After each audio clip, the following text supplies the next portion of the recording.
अस्सलाम वालेकुम, welcome to my channel all about Pharm D. और आज हम डिस्कस करेंगे ड्रग इंटरेक्शंस के बारे में। Basically drug interactions are very important from clinical point of view, ठीक है। तो हम इन सब के बारे में डिस्कस करेंगे कि why drug interactions occur, the types and the mechanism behind the drug interactions and how we can prevent drug interactions. So let's start. Basically drug interaction क्या है हमारे पास कि it's said to occur when the effect of one drug is altered by the co-administration of any other drug, ठीक है, environmental changes, food, any other medicine, ठीक है, any other non prescription medications, ठीक है, herbal medications. So net effect जो इन drug interactions का, तो that may be additive, increased effect और डिक्रीज्ड इफेक्ट, ठीक है। एंड इसके अलावा इसमें हमारे पास आ जाता है एक, हम आगे टर्म पर डिस्कस करेंगे एंजाइम इंड्यूसर, एंजाइम इनहिबिटर्स की।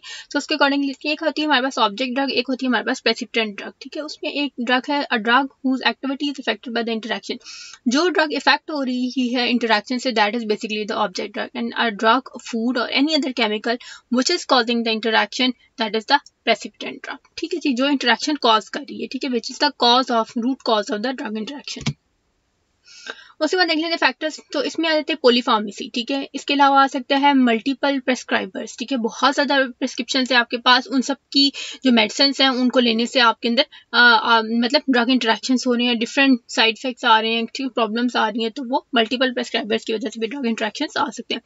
एज ऑफ द पेशेंट, ठीक है, एल्डरली पेशेंट्स के अंदर यूजुअली ये होता है कि उनका जो मेटाबॉलिज्म होता है वो बहुत स्लो डाउन होता है, तो उसकी वजह से इंटरेक्शंस आ सकते हैं, ठीक है। ड्रग की इंक्रीज मेटाबॉलिज्म या तो फास्ट हो रहा है या मेटाबॉलिज्म स्लो हो रहा है, ठीक है, एल्डरली पेशेंट्स के अंदर। तो क्या है कि ड्रग जो है वो राइट टाइम पे एक्सक्रीट आउट नहीं हो रही, तो टॉक्सिसिटी हो सकती है, ठीक है, इस तरह के इश्यूज आ सकते हैं। पेशेंट्स हैविंग कोमॉर्बिडिटीज, ठीक है, एक पेशेंट है उसको हार्ट का इशू भी है, ठीक है, हाइपरटेंसिव भी है एंड एस्थमेटिक भी है, ठीक है, तो दोनों चीज़ों के लिए प्रॉब्लम क्रिएट कर सकते हैं। तो इस तरह की जो है वो प्रॉब्लम्स को मॉर्बिडिटीज हो सकती हैं, ठीक है। पुअर पेशेंट कंप्लायंस, ठीक है, and the drug related effects, ठीक है, तो ये हो गया हमारे पास। उसके बाद आ जाते हैं टाइप्स ऑफ ड्रग इंटरेक्शंस पे। ये है ड्रग फूड इंटरेक्शंस। बेसिकली कुछ ऐसी हमारे पास फूड आइटम्स हैं जिनकी वजह से जो एब्जॉर्प्शन होती है जीआईटी ट्रैक्ट से वो डिले हो जाती है, ठीक है। So calcium containing products like milk, dairy products वगैरह वो क्या करते हैं कि अगर टेट्रासाइक्लिन और फ्लोरिन, टेट्रासाइक्लिन हमारे पास ड्रग्स होती हैं, ठीक है, डॉक्सीसाइक्लिन वगैरह, ठीक है। तो ये क्या होता है कि इनसे जो होता है ना, अगर इनको मिल्क प्रोडक्ट्स के साथ लिया जाए ना, तो क्या होता है कि इनकी एब्जॉर्प्शन जो होती है वो डिले हो जाती है, ठीक है। उसके बाद आ जाते हैं ड्रग डिजीज इंटरेक्शंस पे, ठीक है। अब इसमें आ जाता है hypertension and nasal decongestants, they result in increase blood pressure. इनकी वजह से क्या होता है कि ब्लड प्रेशर इंक्रीज हो जाता है। Heart failure and beta blockers, ये जो होते हैं एस्थमा को और ज़्यादा एग्रीवेट करते हैं, ठीक है, एस्थमा जो होता है वो इंक्रीज हो जाता है इससे।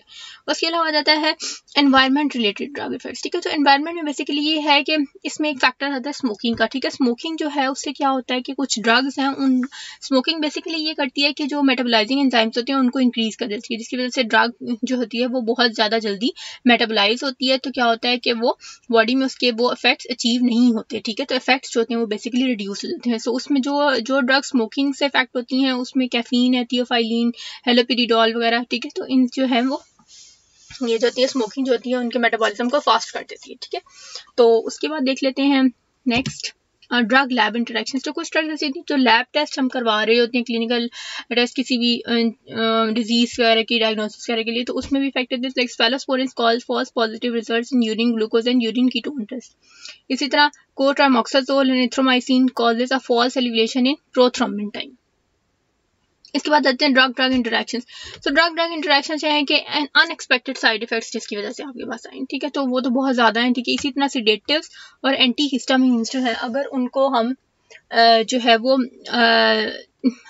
एक साथ लें तो क्या होता है कि taking sedatives and anti histamines इससे कहते हैं causes drowsiness, so increase drowsiness हो जाती है, ठीक है। तो उससे क्या होता है कि any kind of activity like operating machines and driving is dangerous, ठीक है।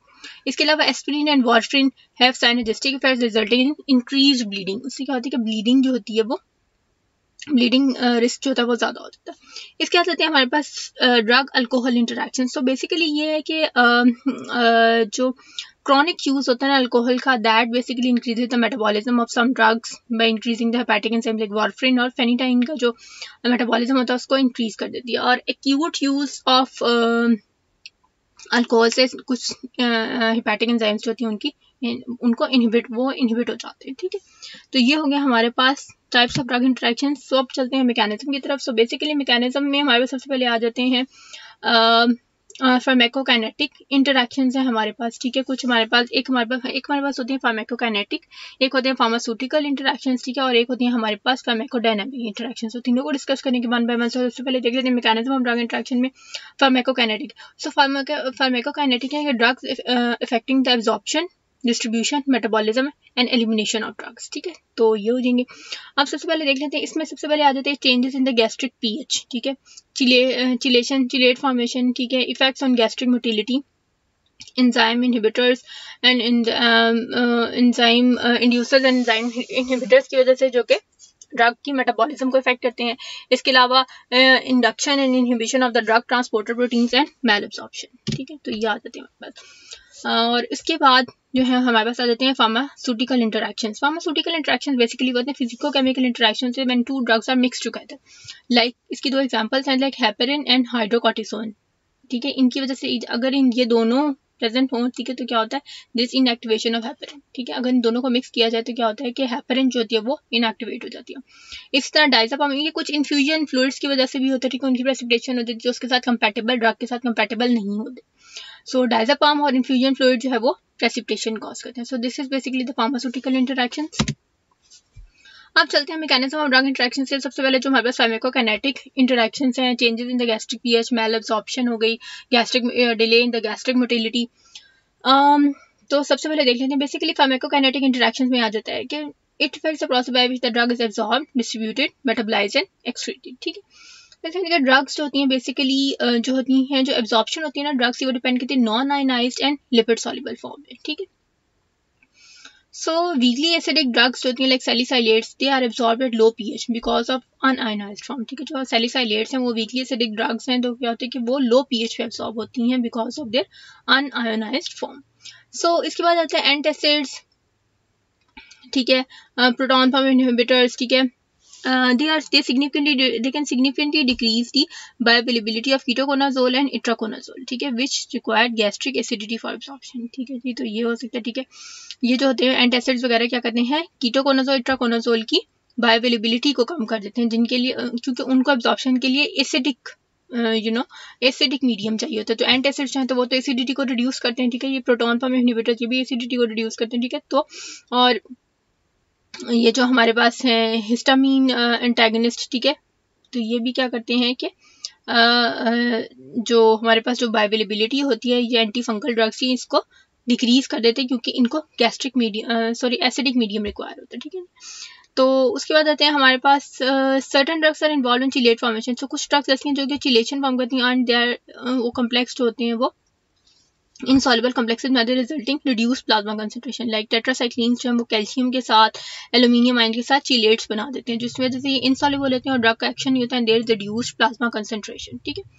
और उसके बाद आते हैं कि drugs that enter gastric enzyme can affect absorption. ऐसी ड्रग्स जो कि गैस्ट्रिक एंजाइम को डिले करती हैं, ठीक है, वो भी एब्जॉर्प्शन को इफेक्ट करती हैं, ठीक है। लाइक हमारे पास anticholinergic effect drugs with anticholinergic effect और ट्राइसाइक्लिक एंटीडिप्रेसेंट क्या करती हैं, गैस्ट्रिक मोटिलिटी को और गैस्ट्रिक एंजाइम रेट को डिक्रीज करती है। इसके बाद आता है neomycin, that basically leads to malabsorption of digoxin. इसके अलावा ऑर्लिस्टाइड है, that is gastric and pancreatic lipase inhibitor. ये भी क्या करते हैं, prevent the hydrolysis of dietary fat to free fatty acid leading to reduced absorption of fat soluble drugs, ठीक है। तो ये क्या करते हैं, अगर कोई फैट सॉल्युबल ड्रग्स ऑर्लिस्टाइड के साथ ली जाए तो वो कहते हैं कि उसकी एब्जॉर्प्शन को रिड्यूस कर देती है, ठीक है जी। तो ये हो गया। उसके बाद है bioavailability of some drugs is affected by drug transporter proteins. कुछ ऐसी हमारे पास ड्रग ट्रांसपोर्टर प्रोटीन्स हैं जो कि ड्रग की बायोअवेलेबिलिटी को डिस्टर्ब करती हैं। सो इसमें digoxin which is the substrate of P glycoprotein, ठीक है, और verapamil which is the inhibitor of P glycoprotein, तो वो डाइजॉक्सिन की जो बायोअवेलेबिलिटी होती है उसको इंक्रीज कर देता है, कॉजिंग इट्स टॉक्सिसिटी। डाइजॉक्सिन तो वैसे ही जो है वो हमारे पास एक नैरो थेराप्यूटिक इंडेक्स ड्रग है, सो उसकी अगर उसके लिए तो हमें थेराप्यूटिक मॉनिटरिंग रिक्वायर होती है, ठीक है। If any patient is taking digoxin तो थेराप्यूटिक मॉनिटरिंग जो है ना दैट इज मस्ट। उसके बाद आता है drug interactions due to distribution, ठीक है। इसमें है कि बेसिकली इसमें कुछ ड्रग्स ऐसे होती है हमारे पास जो कि प्लाज्मा प्रोटीन के साथ बाउंड एल्ब्यूमिन के साथ बाउंड होती है, ठीक है। तो जो भी ड्रग जो होती है एल्ब्यूमिन के साथ, जो ड्रग प्लाज्मा जितनी % ड्रग जो होती है वो प्लाज्मा के साथ, प्लाज्मा प्रोटीन के साथ बाउंड होती है, वो तो जो है मतलब उसके साथ अटैच होती है। जो बाकी जो फ्री ड्रग होती है that is basically performing the pharmacological action, ठीक है। सो अगर वो डिस्प्लेस हो जाएगी तो क्या होगा कि ड्रग की जो है वो जो लेवल्स होंगे वो बॉडी में इंक्रीज हो जाएंगे, that will result in toxicity, ठीक है। तो इसमें बेसिकली ये बताया हुआ है कि highly bound to the plasma, कुछ ड्रग्स होती हैं जो कि highly bound to plasma protein होती हैं, लाइक वार्फरिन हमारे पास एग्जांपल है, reach the tissues and to their sites of action, ठीक है जी। ड्रग डिस्प्लेसमेंट में cause drug interaction, drug displacement अगर ड्रग जो है वो प्रोटीन बाइंडिंग साइट से डिस्प्लेस हो जाएगी तो फिर ड्रग इंटरेक्शन हो सकते हैं, ठीक है। Drug concentration increase due to displace either being displaced, ठीक है। तो डिस्प्लेसमेंट जो है वो टेम्परेरी भी हो सकती है और टेम्परेरी, ज़्यादातर टेम्परेरी होती है और यूजुअली ये होता है कि ये दोबारा जो है वो अपने नॉर्मल लेवल्स पे आ जाती है, ठीक है। तो इसमें आ जाती है सबसे पहले मेरे पास फेनिटाइन, फेनिटाइन जो है हाईली प्लाज्मा बाउंड है 90%, टॉलब्यूटामाइड 96% एंड वार्फरिन इज 99%, ठीक है जी। तो drugs which replace these are drugs which replace these, जो ड्रग्स इनको रिप्लेस करती हैं उसमें बेसिकली हमारे पास सल्फोनामाइड्स हैं जो कि हाइपरग्लाइसीमिया कॉज कर देती है, वेल्प्रोइक एसिड जो है वो फेनिटाइन की टॉक्सिसिटी कॉज करता है, ठीक है, एंड एस्पिरिन कॉजेस ब्लीडिंग, ठीक है जी। तो ये सब हमारे पास वो आ गई कि जो ड्रग्स जो हैं वो डिस्प्लेसमेंट की वजह से, जिनकी वजह से ड्रग इंट्रैक्शन हो सकती है। उसके बाद आते हैं ड्रग मेटाबॉलिज्म की तरफ, ठीक है। बेसिकली सबसे ज़्यादा जो प्रिंसिपल साइट ऑफ मेटाबॉलिज्म है दैट इज लिवर, ठीक है। हमारे पास डिफरेंट एंजाइम्स होते हैं, साइटोक्रोम P450 जो है दैट इज, जिससे जो है वो अबाउट 80 to 90% मेटाबॉलिज्म जो है वो उस एंजाइम के थ्रू हो रही है, ठीक है। साइटोक्रोम पूरी फैमिली ऑफ एंजाइम्स है, ठीक है। सो यहाँ पर जो मेटाबॉलिज्म बेसिकली होती है that is basically degradation of drug from the, मतलब ऐसे बायोकेमिकल मॉडिफिकेशन ड्रग्स की जाती है to facilitate their degradation and removal from the body, ठीक है। तो इसमें 2 फेजेस हैं, एक होती है हमारे पास phase 1 and second is the phase 2। जो फेज 1 है उसमें ऑक्सीडेशन, रिडक्शन एंड हाइड्रोलिसिस, ठीक है। एंड फेज 2 में हमारे पास कॉन्जुगेशन रिएक्शंस होते हैं, ठीक है, like with glucuronic acid and sulphuric acid, ठीक है जी। तो ये हो गया cytochrome P450 enzymes are very important, ठीक है। अबाउट 80 to 90% मेटाबॉलिज्म जो होता है वो ड्रग्स का इन्हीं की वजह से हो रहा है, ठीक है। उसके बाद आ जाते हैं कि ड्रग्स जो हैं वो सबस्ट्रेट भी हो सकती हैं साइटोक्रोम P450 का, या उनकी इनहिबिटर या इंड्यूसर भी हो सकती हैं, ठीक है जी। तो इसमें देख लेते हैं इनहिबिशन और जो इंडक्शन होती है ना उसका प्लाज्मा लेवल्स पे इफेक्ट होता है, ठीक है। तो ये हम आगे डिस्कस कर लेते हैं। सो बेसिकली आज सबसे पहले आते थे एंजाइम इंड्यूसर्स पे, Saint John's worts that is a potent inducer, ठीक है। और क्रॉनिक अल्कोहल यूज, ठीक है, सिगरेट स्मोकिंग एंजाइम इंड्यूसर है, ठीक है। कार्बामेज़ेपिन एंड बार्बिचुरेट्स ऐसी ड्रग्स हैं जो अपनी ऑटो इंडक्शन करती हैं, अपने मेटाबॉलिज्म को इंड्यूस करती हैं, तो induced on metabolism. So a drug which induce the enzyme that is responsible for the metabolism of another drug और इटसेल्फ, ठीक है, जो कि इंड्यूस करता है, एंजाइम इंडक्शन करता है। जब एंजाइम इंडक्शन होती है तो क्या होता है कि मेटाबॉलिज्म फास्ट हो जाती है। जब मेटाबॉलिज्म फास्ट होती है तो क्या होता है कि बॉडी में ड्रग के लेवल्स जो होती हैं, प्लाज्मा कंसंट्रेशन जो ड्रग की होती है वो डिक्रीज हो जाती है। जब ड्रग की कंसंट्रेशन डिक्रीज हो जाती है तो इन द एंड हमें क्या होता है कि हमें वो फार्माकोलॉजिकल इफेक्ट्स नहीं मिलते जो हमें रिक्वायर्ड होते हैं। जब वो फार्माकोलॉजिकल इफेक्ट्स नहीं मिलते तो क्या होता है कि ड्रग की जो होती है उसकी ज़ाहिर बात है मेटाबॉलिज्म की वजह से ड्रग जो होती है वो ड्रग जो होती है हमारे पास अवेलेबल नहीं होती, उसका फार्माकोलॉजिकल इफेक्ट नहीं आता, तो हमें ड्रग की डोज को इंक्रीज करना पड़ता है, ठीक है जी। तो इसमें देख लेते हैं कि एंजाइम इंडक्शन में बेसिकली कहते हैं न्यू प्रोटीन सिंथेसिस होती है और new protein synthesis takes time, ठीक है। तो इतनी जल्दी ये जो है वो अपीयर नहीं होते, ठीक है। रिफैम्पिन, फेनिटाइन, बार्बिचुरेट्स एंड कार्बामेज़ेपिन हमारे पास आ जाती हैं। इसके अलावा स्मोकिंग पोटेंट इंड्यूसर है, थियोफाइलिन, कैफीन वगैरह का, ठीक है, हेलोपेरिडोल का। सेंट जॉन वर्ट्स मेजर पोटेंट जो है वो इंड्यूसर है, ठीक है जी। उसके बाद आ जाते हैं हमारे पास और इंक्रीज मेटाबॉलिज्म ड्रग्स जो decrease pharmacological level, so we need to increase the dose, ठीक है जी। उसके बाद आते हैं एंजाइम इनहिबिटर्स। इसमें आ जाते हैं बेसिकली, अब इसमें क्या होता है कि ड्रग का मेटाबॉलिज्म जो है इंड्यूसिंग हेपेटिक एंजाइम्स इनहिबिट होते हैं, तो उनकी इनहिबिशन की वजह से ड्रग का मेटाबॉलिज्म रिड्यूस हो जाता है। जब ड्रग का मेटाबॉलिज्म रिड्यूस हो जाता है तो इन टर्न ये होता है कि ड्रग जो होता है वो बॉडी से एक्सक्रीट आउट नहीं होती, जिसकी वजह से ड्रग के लेवल्स जो होते हैं वो बॉडी में ज़्यादा हो जाते हैं, कॉजिंग द टॉक्सिसिटी, ठीक है। तो ये समहाउ जो है वो डेंजरस है, ठीक है, कि ड्रग की टॉक्सिसिटी होना इज क्वाइट डेंजरस।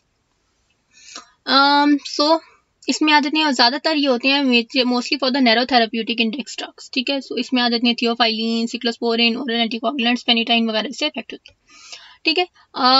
इसके बाद आते हैं सिमेटेड इन विरापेमिल, डिल्टियाजम, ग्रेपफ्रूट जूस एंड विरापेमिल वगैरह, ये क्या है हमारे पास, एरिथ्रोमाइसिन वगैरह भी होती हैं, ठीक है। तो ये जो है वो एंजाइम इनहिबिटर्स हैं, ठीक है जी। तो इसके बाद आ जाते हैं, अब हम देख लेते हैं टेबल में। सो बेसिकली सबसे पहले है कि एंजाइम इनहिबिटर्स, अब ड्रग इफेक्टेड ओरल एंटीकोएगुलेंट्स, ठीक है। इनहिबिटिंग एजेंट क्या है हमारे पास, एंजाइम इनहिबिटर कौन सा है, क्लैरिथ्रोमाइसिन, सिप्रोफ्लॉक्सासिन। अगर ये दोनों लिए जाएं तो क्या होता है कि anticoagulant increase risk of bleeding, ठीक है, ब्लीडिंग का रिस्क जो होता है वो इंक्रीज हो जाता है, ठीक है जी। इसके अलावा एलोपिरिनॉल, ठीक है, ये गाउट वगैरह में देते हैं ड्रग, ठीक है। तो इससे क्या होता है, there is increased toxicity of azathioprine, ठीक है जी। उसके बाद आता है क्लोपिडोग्रेन, ओमेप्राजोल, इससे क्या होता है कि एंटी प्लेटिलेट इफेक्ट जो होता है वो रिड्यूस हो जाता है, ठीक है जी।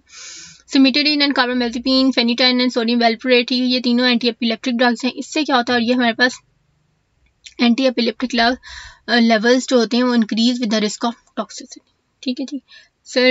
Sildenafil and ritonavir, enhancement of the sildenafil with risk of hypotension, ठीक है जी। सो इससे क्या होता है, वैक्स इन्हांस हो जाते हैं। उसके बाद आते हैं हमारे पास object drug, precipitant drug and instant pills, ठीक है। तो ये बेसिकली हमारे पास क्या है, ये तो हो गया एंजाइम इनहिबिटर्स, ठीक है। और ये हमारे पास क्या है, एंजाइम इंड्यूसर्स, ठीक है। तो रिफेम्पिसिन, फेनिटाइन, बार्बिटूरेट्स, ये हमारे पास क्या है, एंजाइम इंड्यूसर्स, ठीक है। तो इसमें हम देख लेते हैं, अब इसमें हमारे पास ओरल कॉन्ट्रासेप्टिव्स, क्यूमेरिन्स एंड टॉल्ब्यूटामाइड, ठीक है। अब जो एंजाइम जो इंड्यूसर्स हैं वो हमारे पास कौन से हैं, बार्बिटूरेट्स। तो बार्बिटूरेट्स की वजह से क्या होता है, there is decrease plasma levels leads to the decrease efficacy of the object drug. तो इनकी ये जो ओरल कॉन्ट्रासेप्टिव्स, क्यूमेरिन्स वगैरह थे, इनकी एफिकेसी जो होती है वो रिड्यूस हो जाती है, ठीक है जी।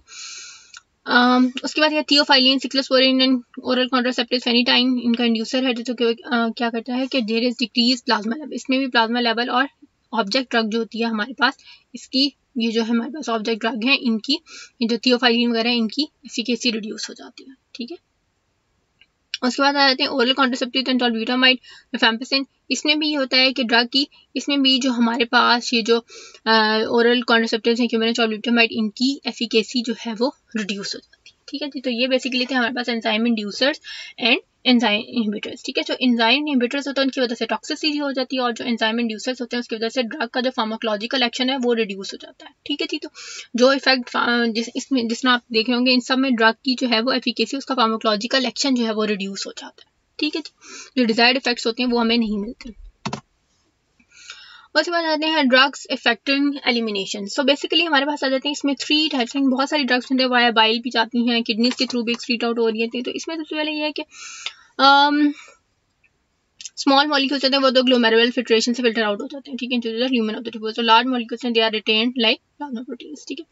तो इसमें 3 to 4 मैकेनिज्म है, changes in the urinary pH, changes in the active renal tubule excretion and changes in renal blood flow, तो biliary excretion and entero hepatic shunt, ठीक है। तो सबसे पहले देख लेते हैं हमारे पास changes in the urinary pH. इसमें यह है कि एम्फेटामिन्स एंड एंटासिड्स, इनकी वजह से क्या होता है basically, and amphetamines and antacids result in increased reabsorption of the basic drugs resulting in toxicity, ठीक है। इसमें बेसिकली हमारे पास होता ये है कि जो ड्रग्स होती हैं ना हमारे पास, उनकी जो है बहुत जो भी ड्रग्स हमारे पास जो है ना नॉन आयनाइज्ड और लिपिड सॉल्युबल फॉर्म में होती है ना, उनकी रीअब्जॉर्प्शन हो जाती है, ठीक है। और जो हमारे पास जो होती हैं वो क्या होता है कि जो ड्रग्स हमारे पास आयनाइज्ड होती हैं, ठीक है, लिपिड इनसॉल्युबल होती हैं, वो क्या होता है कि जो वाटर सॉल्युबल होती हैं वो दे आर एक्सक्रीटेड आउट, ठीक है। तो बेसिकली हमारे पास जितनी भी जो ड्रग्स नॉन आयनाइज्ड फॉर्म में होती हैं और लिपिड सॉल्युबल होती हैं ना, वो उनकी रीअब्जॉर्प्शन हो जाती है, ठीक है। तो इन केस के जिस तरह हमारे पास अगर पीएच हमारे पास जो है वो सपोज के अल्कलाइन है, तो जो वीकली एसिडिक ड्रग्स होती हैं ना वो उस टाइम होती हैं in ionized and lipid insoluble form के अंदर, तो वो क्या होती हैं, वो एक्सक्रीट आउट हो जाती हैं, ठीक है। तो और अगर हमारे पास जो है वो वीक बेसिस हो, तो वो क्या होता है कि मतलब वीकली बेसिक ड्रग्स हों, ठीक है, तो वो क्या होता है कि उनकी क्लियरेंस जो होती है वो ज़्यादातर थोड़ी सी एसिडिक मीडियम में होती है, ठीक है। तो इसी तरह हमारे पास ये है कि इसमें जो ड्रग इंटरेक्शन आपको बताया जैसे एम्फेटामिन एंड एंटासिड्स, तो क्या होता है कि एंटासिड्स होते हैं वो तो एसिडिक मीडियम को रिड्यूस करेंगे ना, ठीक है, एसिडिटी रिड्यूस करते हैं, ठीक है, एसिड हम इसीलिए लेते हैं ना, अगर इंक्रीज एसिडिटी के केस में हम एंटासिड्स वगैरह लेते हैं। तो क्या होता है एम्फेटामिन जो होते हैं वो क्या कहते हैं, एंटासिड्स जो होते हैं वो यूरिन को जो है वो अल्कलाइन कर देते हैं, ठीक है। तो amphetamine is basically a weekly basic drug, तो वो क्या होता है कि उसकी क्लियरेंस जो होती है वो यूजुअली होती है एसिडिक यूरिन, तो क्या होता है कि वो ड्रग जो होती है वो वहां से रीअब्सॉर्ब हो जाती है, ठीक है। तो एम्फेटामिन रीअब्सॉर्ब हो जाती है तो उसकी टॉक्सिसिटी हो जाती है, ठीक है, क्योंकि एंटासिड जो होते हैं वो अल्कलाइन मीडियम बना देते हैं, ठीक है। तो ये हो गया। उसके बाद आते हैं हमारे पास changes in the active renal tubule excretion, ठीक है। तो इसमें एक एग्जांपल है प्रोबेंसिड एंड पेनिसिलिन की। तो इसमें क्या होता है, result in elevated plasma levels of acidic drugs. अब इसमें बेसिकली ये होता है कि प्रोबेंसिड बेसिकली हम देते हैं पेनिसिलिन के साथ, जो कि क्या करती है बेसिकली पेनिसिलिन की जो रीनल एक्सक्रीशन होती है ना उसको मतलब डिले कर देती है, ठीक है। प्रोबेंसिड के साथ पेनिसिलिन देते हैं तो उससे क्या होता है कि उसके प्लाज्मा कंसंट्रेशन लेवल्स जो होते हैं वो इंक्रीज, मतलब पेनिसिलिन के जो प्लाज्मा कंसंट्रेशन है उसको इंक्रीज करने के लिए जो है वो हम जो है प्रोबेंसिड देते हैं, क्योंकि वो उसकी रीनल एक्सक्रीशन को डिले कर देती है, ठीक है। तो उसके प्लाज्मा लेवल्स जो होते हैं वो इंक्रीज रहते हैं, ठीक है। तो फिर क्या होता है, तो there is penicillin and probenecid result in elevated levels of acidic drugs, ठीक है। तो ड्रग जो है वो रिटेन रहती है। उसके बाद आते हैं changes in the renal blood flow, ठीक है। तो बेसिकली जो रीनल ब्लड फ्लो होता है ना वो ज्यादातर डिपेंड कर रहा होता है, कुछ हमारे पास वेजोडाइलेटरी प्रोस्टाग्लैंडिन्स होते हैं उन पर डिपेंड कर रहा होता है, ठीक है। तो ये एक ड्रग लिथियम एंड एसिड्स की एग्जांपल दी है, बट इसका इतना ऐसा जितना क्लियर मैकेनिज्म जो है वो अभी तक नहीं पता। सो बेसिकली क्या होता है कि लिथियम एंड एसिड्स लिए जाए तो there is decrease renal clearance of lithium, जिसकी वजह से लिथियम की टॉक्सिसिटी हो सकती है, ठीक है, हो जाती है, क्योंकि लिथियम भी जो है वो एक जो है उसके अगर कोई पेशेंट जो है वो लिथियम ले रहा हो ना तो उसकी भी थेराप्यूटिक ड्रग मॉनिटरिंग रिक्वायर्ड होती है, ठीक है।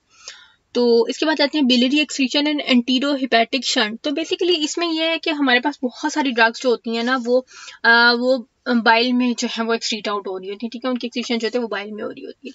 तो समटाइम्स ये होता है कि कुछ ड्रग्स जो होती हैं ना उनको जो है उनकी रीअब्जॉर्प्शन के लिए, ठीक है, उनको क्या किया जाता है कि उनको जो है वो मतलब अगर वो कॉन्जुगेटेड फॉर्म में होती है ना तो उनको दोबारा से उनकी पेरेंट फॉर्म में जो है वो कुछ मेटाबोलाइजिंग एंजाइम्स होते हैं जो कि उसको ज़्यादातर ब्लड फ्लोरा जो होता है ना वो उसको जो है वो उसकी पेरेंट फॉर्म में या उसकी ओरिजिनल फॉर्म में उसको कन्वर्ट कर देता है, ठीक है। तो उससे क्या होता है कि ड्रग जो होती है वो क्या होती है, जो ड्रग होती है उसकी रीअब्जॉर्प्शन हो जाती है, ठीक है। लेकिन इन केस के अगर हमारे पास बैक्टीरियल फ्लोरा ना हो, ठीक है, इन केस के अगर कोई पेशेंट इन केस ये है कि अगर बैक्टीरियल फ्लोरा हमारे पास ना हो तो ये प्रोसेस नहीं होता, ठीक है। तो इन केस के अगर पेशेंट जो है वो कोई एंटीबायोटिक्स वगैरह ले रहे तो उससे होता है कि ड्रग्स की रीअब्जॉर्प्शन जो होती है वो जो है वो रिड्यूस हो जाती है, ठीक है। तो इसमें एक एग्जांपल दी हुई है कि antibiotics usually reduce the levels of ethinyl estrogen with reduced estrogen levels leading to therapeutic failure, ठीक है। तो क्या होता है कि एंटीबायोटिक्स होती हैं वो एथिनाइल एस्ट्रोजन के लेवल्स को रिड्यूस कर देती हैं, ठीक है, और जिसकी वजह से जो है एस्ट्रोजन के लेवल्स होते हैं वो डिक्रीज होते हैं, देयर इज थेराप्यूटिक फेलियर, ठीक है। तो ये हो गया हमारे पास सारे के सारे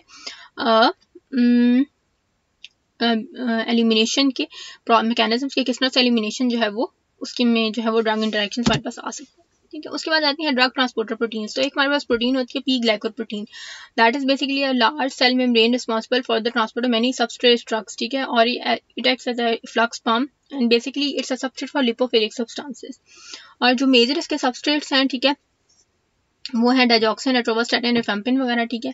एंड एक्सपोर्टिंग बेसिकली इसका काम ये होता है कि एक्सपोर्ट करती है ड्रग्स सब्सटेंसेस को, एंडोजिनस सब्सटेंसेस को, ड्रग्स को, एंडोजिनस सब्सटेंसेस को, ठीक है, in urine, bile and intestinal lumen, ठीक है। It's action is basically induced और इनहिबिटेड बाय सम ड्रग्स। जो कुछ ड्रग्स होती हैं वो इसकी इनहिबिटर हैं और कुछ ड्रग्स जो हैं वो इसकी इंड्यूसर्स हैं, ठीक है। तो जो ठीक है कुछ जो है उसके सबसे लाइक डाइजॉक्सिन और एट्रोवास्टैटिन वगैरह, ठीक है। तो जो इनहिबिटर ड्रग्स हैं उसमें एट्रोवास्टैटिन, सिक्लोस्पोरिन और क्लेरिथ्रोमाइसिन वगैरह आ जाती हैं, ठीक है। और इंड्यूसर्स में रिफेम्पिसिन एंड जैसे सेंट जॉन बर्ड्स, ठीक है। तो ये बेसिकली हमारे पास ये आ जाती है। उसके बाद आ जाते हैं हमारे पास फार्माकोडायनामिक इंटरैक्शंस, ठीक है। तो अब फार्माकोडायनामिक इंटरैक्शंस क्या होते हैं कि वो इंटरैक्शंस जो बेसिकली जो होते हैं इसमें हमारे पास ना तीन तरह के आ जाते हैं। एक हमारे पास एंटागोनिस्टिक एक्शन आ जाते हैं, साइनर्जिस्टिक इफेक्ट्स आ सकते हैं, ठीक है। तो ये हमारे पास क्या होते हैं कि ये जो है वो ड्रग रिसेप्टर बाइंडिंग, ठीक है, तो मतलब डायगोनिस्ट एंटागोनिस्ट रिएक्शन होता है उसके अकॉर्डिंग। तो बेसिकली इन द इंटरेक्शन इसमें effects of drugs are change by the presence of another drug at the site of action site. Basically ये रिसेप्टर साइट के ऊपर ये इंटरेक्शंस जो है वो हो सकते हैं, ठीक है। और drug with agonist action at receptor site will interact with antagonist at that receptor, ठीक है। तो इसमें बेसिकली एग्जांपल आ जाती है एसिटाइलकोलिन एंड नॉरएड्रेनालिन, दोनों के अपोजिंग इफेक्ट्स हैं ऑन हार्ट, ठीक है। उसके बाद आते हैं, ठीक है, तो इसमें ओपियाइड एंटागनिस्ट, ओपियाइड्स हमारे पास ये जो कोडीन मॉर्फिन वगैरह ड्रग्स हैं, इनका जो एंटागनिस्ट है, ठीक है, नैलोक्सोन है, ठीक है। बेंजोडाइज़ेपिन का एंटागनिस्ट जो है वो दैट इज फ्लूमेजनिल, ठीक है। एंटीडोट्स भी हैं, ठीक है। सो इफ टू ड्रग्स, अब इसमें बेसिकली नेक्स्ट आ जाता है हमारे पास एडिटिव या साइनर्जिस्टिक इफेक्ट्स, ठीक है। तो अगर हाँ कुछ ड्रग्स ऐसी होती हैं कि उनको अगर जो है वो इकट्ठा यूज़ किया जाता है, there is concurrent administration of the drug, तो उससे क्या होता है कि उनके इफेक्ट्स होते हैं वो इन्हांस हो जाते हैं, like CNS depressant, like anti depressants और हिप्नोटिक्स लेने से, हिप्नोटिक्स एंटी एपिलेप्टिक्स, इससे जो देयर इज इंक्रीज ड्राउजीनेस, ठीक है। तो ये हो जाती है। उसके बाद एडिटिव और साइनर्जिस्टिक इफेक्ट्स आए हैं, ठीक है। अब इसमें आ जाते हैं एनसिड्स, ठीक है, वारफेरिन एंड क्लोपिडोग्रेल, ठीक है, ठीक है। तो ये क्या करते हैं, there is increase risk of bleeding, ठीक है, सबका जो है वो एंटीकोगुलेंट इफेक्ट की वजह से। एंजियोटेंसिन एस इनहिबिटर्स, ठीक है, and potassium sparing diuretics hyperkalaemia, ठीक है, एस इनहिबिटर्स की वजह से भी, ठीक है, पोटेशियम स्पेयरिंग पोटेशियम को रीअब्सॉर्ब करते हैं, उसकी वजह से एंजियोटेंसिन जो है वो कन्वर्टिंग एंजाइम्स, ठीक है। तो इनकी वजह से क्या होता है कि increase hyperkalemia. Verapamil and beta adrenergic antagonist, ठीक है, ये कहते हैं इसे ब्रेडिकार्डिया एंड एसिस्टोल, ठीक है जी। फिर आ जाता है हमारे पास वर्ैपेमिल, बेसिकली क्या है, हमारे पास कैल्शियम चैनल ब्लॉकर है। Neuromuscular blockers and aminoglycoside, there is increased neuromuscular blockage, ठीक है। उसके बाद alcohols and benzodiazepine, there is increased sedation. Pimozide and sotalol, increase QT interval जो है वो प्रोलॉन्ग हो जाता है, ठीक है। उसके बाद आता है clozapine and cotrimoxazole, there is bone increase bone marrow suppression, ठीक है जी। तो ये हो गया हमारे पास additive effects. If two drugs with similar pharmacological actions are given together, तो उनके इफेक्ट्स जो होते हैं वो एडिटिव होते हैं, ठीक है जी, समझ आ गई, ठीक है। अगर फार्माकोलॉजिकल एक्शन भी सिमिलर हो, जिस तरह हमारे पास अब ये जो आपके सामने है वारफेरिन क्लोपिडोग्रेल, इन सबकी जो वो है इफेक्ट फार्माकोलॉजिकल एंटीकोगुलेंट इफेक्ट है ना, तो क्या होता है अगर इकट्ठा लिया जाएगा तो ब्लीडिंग रिस्क जो होता है वो इनहांस हो जाता है, ठीक है जी। इसी तरह ये विरापा में बीटा एंटी दोनों का काम क्या है कि ये हार्ट रेट को रिड्यूस करते हैं, तो इससे क्या हो जाता है कि ब्रेडिकार्डिया हो जाता है, ठीक है, there is slowing of the heart rate. Concurrent use of the drugs with anti depressant like hypnotic antimusic manipulation, तो इससे ऑब्वियसली जो है वो ड्राउजीनेस हो जाती है, लास्ट स्टेप पर नहीं देखें, ठीक है। उसके बाद आ जाते हैं सो ये हो गया हमारे पास सारे के सारे ड्रग इंटरेक्शंस, ठीक है। एंटागनिस्ट इफेक्ट्स है, साइनर्जिस्टिक इफेक्ट्स हैं हमारे पास, ठीक है। तो हम देख लेते हैं हम लास्ट। अब बेसिकली आ जाते हैं, हमने सारे इंटरेक्शंस वगैरह को डिस्कस कर लिया। सो बेसिकली अब इसमें आ जाते हैं मैनेजमेंट। मैनेजमेंट बेसिकली ये है कि how we prevent the drug interactions, ठीक है, how we reduce the drug interactions, ठीक है, how can we avoid the drug interactions। so basically इसमें सबसे पहले आ जाता है कि check whether the drug combination is new, ठीक है। अगर तो ये है कि कॉम्बिनेशन काफ़ी टाइम से चलता आ रहा है और पेशेंट्स पे, और स्पेशली अगर पेशेंट को कोई इशू नहीं है तो इट्स ओके, ठीक है। if the patient is tolerating the drug therapy, वही बात कि अगर पेशेंट टॉलरेट कर रहा है तो there is no issue। लेकिन अगर आप कोई न्यू कॉम्बिनेशन दे रहे हैं तो you need to monitor the drug interactions, ठीक है, if there are any drug interactions। Seek alternatives if the drug interaction serious, ठीक है। In case of serious drug interactions के केस में आपने फौरन जो है वो ड्रग थेरेपी जो है स्टॉप कर देनी है और अल्टरनेटिव्स की तरफ जाना है, ठीक है, या कोई और ड्रग थेरेपी देनी है, ठीक है, अल्टरनेटिव्स, ठीक है। If the interactions are of low to moderate serious, तो फिर हम अगर जो है वो लो रेट है, टॉलरेबल हैं, ठीक है, इतने ज़्यादा लाइफ थ्रेटनिंग नहीं है, तो फिर हम जो है वो टीडीएम कर सकते हैं, ठीक है, थेराप्यूटिक ड्रग मॉनिटरिंग, और साइड इफेक्ट्स और थेराप्यूटिक इफेक्ट्स को मॉनिटर कर सकते हैं, ठीक है। साइनर्जिस्टिक इफेक्ट्स कैन क्रिएट प्रॉब्लम्स, ठीक है, जैसे इंक्रीज ब्लीडिंग रिस्क, तो ये ऑब्वियसली डेंजरस है ना, तो इस तरह से भी अवॉइड करना चाहिए। एल्डरली पेशेंट्स जो कि more risk of serious drug interaction है बिकॉज ऑफ पॉलीफार्मेसी, ठीक है, मल्टीपल डिजीजेस की वजह से, कोमॉर्बिडिटीज की वजह से, तो और इम्पेयर्ड मेटाबॉलिज्म एंड एक्सक्रीशन की वजह से, ठीक है। Caution must be taken for high risk drugs, ठीक है। इंड्यूसर इनहिबिटर्स के केस में भी जो है वो केयरफुल होना चाहिए, ठीक है, विद नैरो थेराप्यूटिक इंडेक्स, ठीक है, फाइलिन, लिथियम डाइऑक्सिन, कार्बामेज़ेपिन, ठीक है। इसके अलावा any environmental effects like smoking वगैरह की वजह से, ठीक है, अल्कोहलिक बेवरेजेस की वजह से, ठीक है, अल्कोहलिक बेवरेजेस की वजह से और स्मोकिंग वगैरह की वजह से, टोबैको वही हो गया, ठीक है, और रिक्रिएशनल यूज ऑफ ड्रग्स वही अल्कोहल वगैरह की वजह से, ठीक है। And non prescription drug interactions like कोई हर्बल मेडिकेशंस ले रहा है, कोई नॉन प्रिस्क्रिप्शन ड्रग्स ले रहा है, ठीक है, तो और ओवर द काउंटर जो है वो मेडिकेशन लेते हैं, ठीक है. So these are all the ways by which we can reduce the drug interaction or we can prevent the drug interaction, ठीक है. And thank you so much. So this was the end of the lecture. So thank you so much for listening to the lecture. So if you have any questions, you can tell me in the comments, and you want to discuss, if you want to discuss any specific topic, you can just tell me in the comments. And thank you. So don't forget to like, subscribe and share my channel.